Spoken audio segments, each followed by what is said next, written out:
Good morning students. Good morning sir.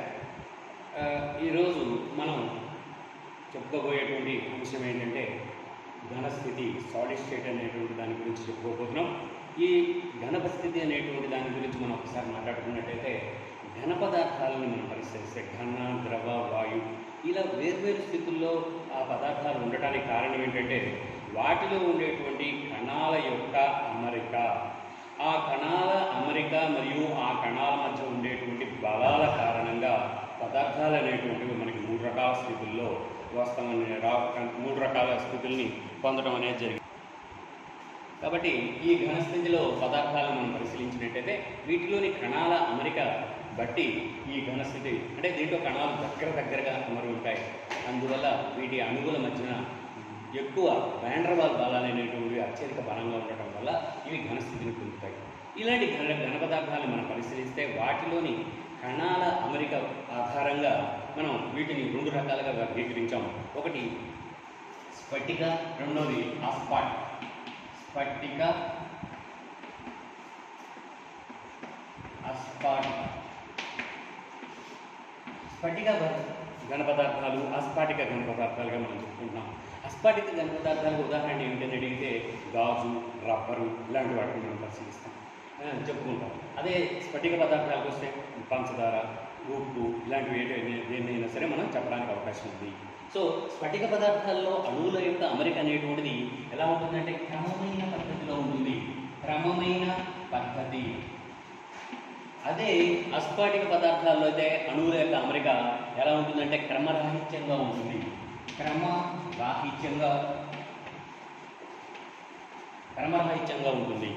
ఈ విషయాన్ని మనం తెలుసుకున్నాం. తర్వాత రెండో అంశం ఏంటంటే ఈ స్ఫటిక పదార్థాల్లో అణువుల మధ్యన ఏముంటుంది? అణువుల అమరికలో ఎక్కువ కణాలు పార్టిసిపేట్ చేస్తూ దాంతో లింకులు కలిగి ఉంటాయి. దీర్ఘ విస్తృతిని కలిగి ఉంటాయి. దీర్ఘ విస్తృతిని కలిగి ఉంటాయి. అదే అస్ఫాటిక పదార్థాలను మనం పరిశీలించినట్టయితే వాటిలోని అణువుల మధ్య ఎక్కువ అణువులు ఒకదాంతో ఒకటి బంధాలను ఏర్పరచుకుని ఉండవు. అందువల్ల అవి లఘు అంటే తక్కువ, లఘు విస్తృతిని కలిగి ఉంటాయి. అంతేకాకుండా ఈ స్ఫటిక పదార్థాలను మనం పరిశీలించినట్టయితే ఇవి విషమ దిశాత్మకాలు. అంటే ఏంటో బాబు ఇదేం మాట్లాడరా బాబు ఇలా మాట్లాడారు. విషమ దిశాత్మకాలు అంటే ఏంటంటే వేరువేరు వైపులా వేరువేరు రకాలైనటువంటి ఆకారాలను కలిగి ఉంటాయి. వాటి విలువలు ఏదైనా మనం క్యాల్కులేట్ చేస్తే అవి వేరువేరుగా ఉంటాయి. అందువల్ల వాటిని విషమ దిశాత్మకాలు అంటారు. అదే ఈ అస్ఫాటిక పదార్థాలు అయితే సమదైశిక గుణాన్ని కలిగి ఉంటాయి. అంటే ఏ వైపు చూసినా ఒకే రకంగా కనిపిస్తాయి, ప్లస్ ఒకే విలువలను ఇస్తాయి. అందువల్ల సమదైశిక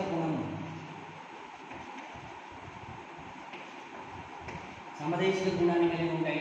ఇవి విషమ దిశాత్మకాలు.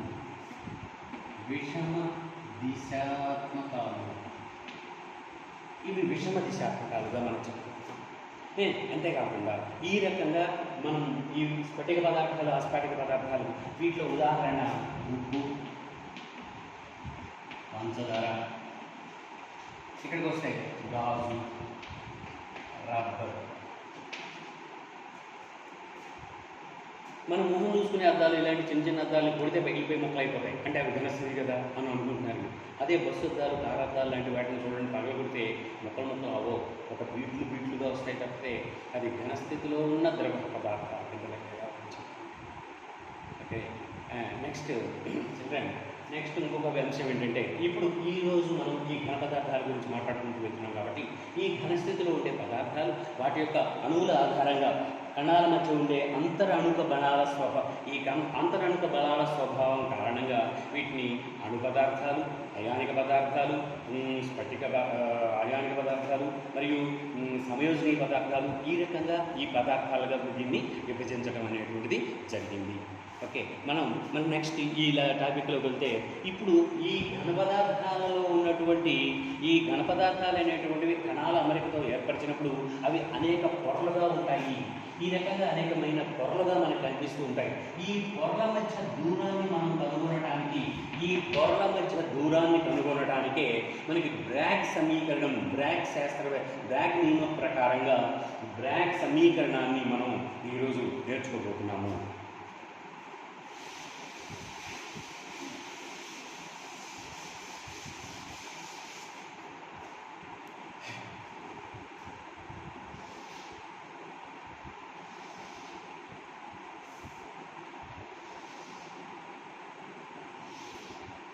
ఇలా ఒక స్ఫటిక తలాన్ని మనం తీసుకుంటే దీన్ని మొదటి తలమని,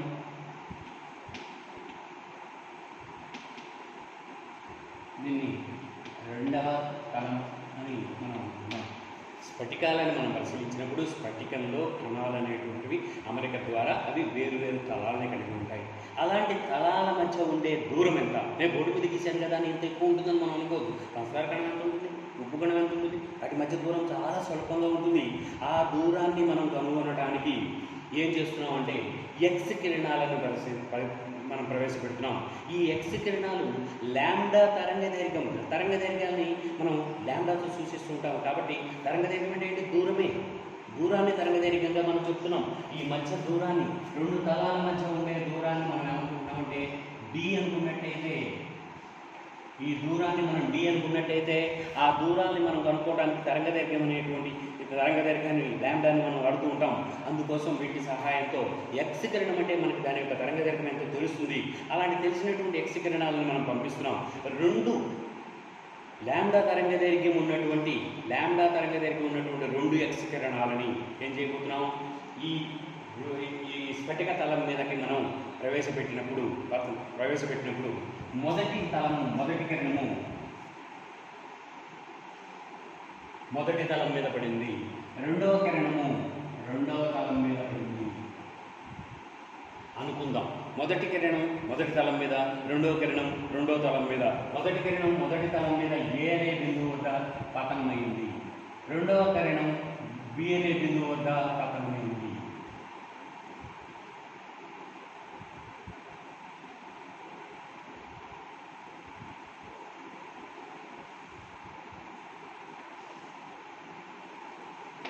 బి అనే బిందువు దగ్గర పతనమైంది. అంటే ఇక్కడ ఏమవుతుంది? రెండు కణాలు మనం అనుకున్నటువంటి ఈ ఘనస్థితిలో ఉన్నటువంటి వేరువేరు తలాలపై వివర్తనం చెందాయి. ఎలా చెందాయి? వివర్తనం చెందాయి అనుకుందాము. ఇలా వివర్తనం చెంది మొదటి కిరణం ఈ రకంగా వివర్తనం చెందింది, రెండవ కిరణం ఈ రకంగా వివర్తనం చెందింది. అంటే రెండు వేరువేరు తలాల మీద పడ్డప్పుడు మొదటి తలము రెండవ తలము, మొదటి తలం ఏ మీద, రెండవ తలం బి మీద పడి అవి వివర్తనం చెంది వెళ్ళినప్పుడు ఈ రెండు పొరల మధ్య దూరాన్ని మనం డి అనుకున్నట్టయితే ఇక్కడ రెండు పొరల మధ్య దూరం ఏం తెలియజేస్తుంది? మనకి అక్కడ ఏబి అనేటువంటి తెలియజేస్తుంది. ఇప్పుడు ఆ వెళ్ళినటువంటి కిరణాలని వెనక్కి మనం పొడిగిస్తే అవి ఎంత దూరం, మొదటి కిరణం కంటే రెండవ కిరణం ఎంత దూరం ప్రయాణించింది అనేది మనం తెలుసుకున్నట్టయితే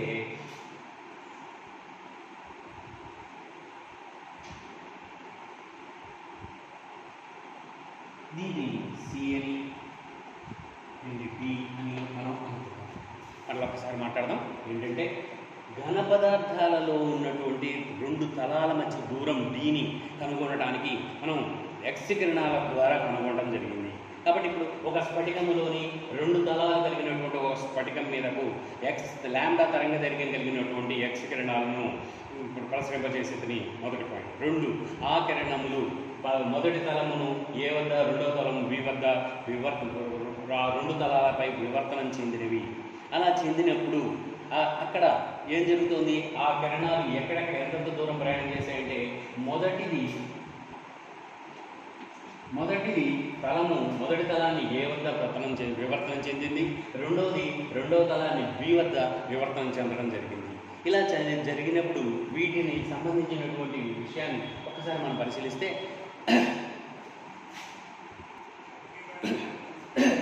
ఇక్కడ దీన్ని కిరణం 1 అని, ఇది కిరణం 2 అని అనుకున్నట్లయితే మొదటి కిరణం లాంబ్డా తరంగదైర్ఘ్యం ఉన్న రెండు ఎక్స్ కిరణాలు ఒక స్ఫటిక తలంలో ఉన్న రెండు సమాంతర తలాలపై కిరణం 1 అనేది ఏ అనే బిందువు దగ్గర వివర్తనం చెందింది, కిరణం 2 అనేటువంటిది బి అనే బిందువు దగ్గర వివర్తనం చెందింది అనుకున్నట్టయితే రెండవ కిరణం మొదటి కిరణం కంటే ఎంత ఎక్కువ దూరం ప్రయాణం చేసింది అంటే సిబి ప్లస్ బిడి అనే దూరాన్ని మనకి ప్రయాణం చేసింది.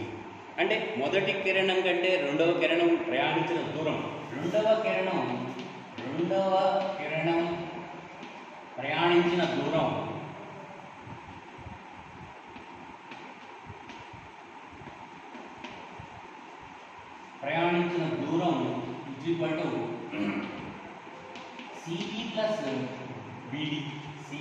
Plus B.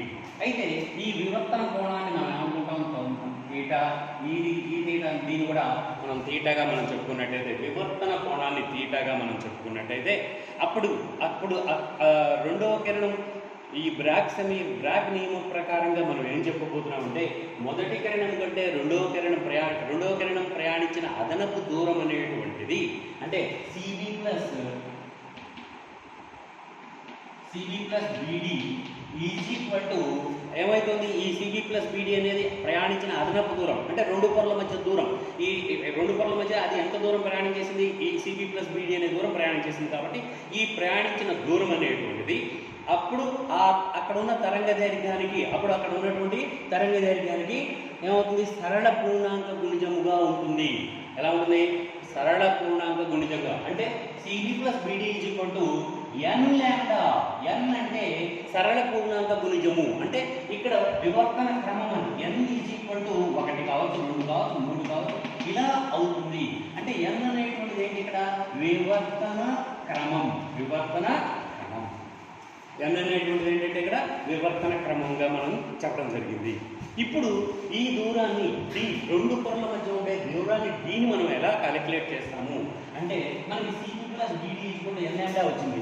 ఈ సిబి ఎంత, బీడీ ఎంత మనం తెలిస్తే సరిపోతుందిగా. రెండు పొరల మధ్య దూరం ఏమో డి. డి అంటే ఏంటంటాం, ఏబి ఈజ్ ఈక్వల్ టు డికి సమానమేగా. చూడండి ఒకసారి, AB is equal to D అని మనం ఇక్కడ ఆల్రెడీ మెన్షన్ చేస్తున్నాం. ఇప్పుడు నేనేం చేయబోతున్నా, వివర్తన కోణం తీటాను అనుసరించి ఇటువైపు సిబి, ఇటువైపు డిబిని కనుక్కోవడానికి సైన్ తీటా తీసుకుంటున్నాం. సైన్ తీటా అంటే ఏంటి, సైన్ తీటా అంటే ఎదుటి భుజము బై కరణము కదా. కాబట్టి sine theta is equal to చెప్పండి, ఈ త్రిభుజాన్ని మనం తీసుకుంటే ట్రయాంగిల్ ఏబిసి, ట్రయాంగిల్ ఏబిసిలో sine theta is equal to CB by EB. ఏమండి, ఇప్పుడు నెక్స్ట్ విషయం ఏంటి చూడండి ఒకసారి. మనం నెక్స్ట్ సిబి కావాలి కాబట్టి మనం ఏం చేస్తాం, CB is equal to AB into sine theta. AB అంటే ఎంత, AB into sine theta. AB అంటే ఎంత, డి సైన్ తీటా. చూడండి క్లియర్గా ఒకటి అర్థమైతే చాలు, మీరు ఈజీగా రాసి పడేయచ్చు. చూసారా, ఇక్కడ తీటాను మనం తీసుకున్నట్టయితే సిబి మనకు కావాలి, sine theta is equal to BC by AB.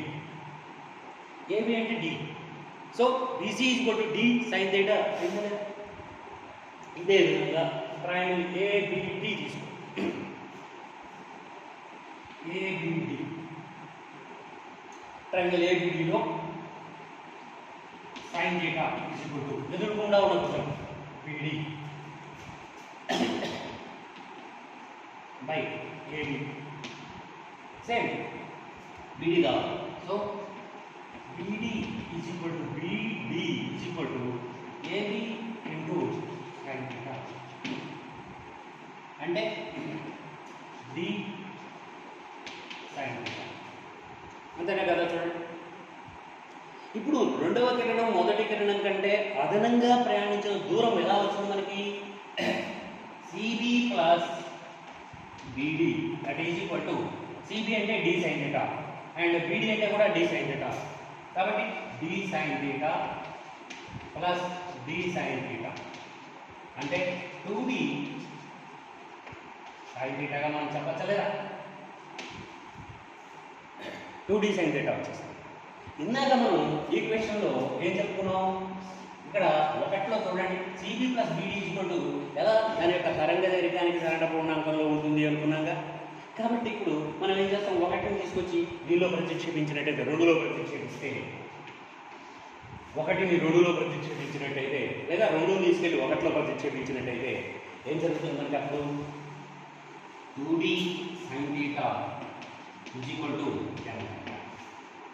అసలు ఇప్పటివరకు మనం చెప్పుకున్నటువంటి ఈ పద్ధతి అంతా దేనికోసం చెప్పుకున్నాం, స్ఫటికంలో ఉన్న రెండు తలాల మధ్య దూరాన్ని కనుక్కోవడానికి. కాబట్టి మనకి D కాదు. Therefore, D is equal to n lambda by 2 sin θ అని రాయొచ్చు.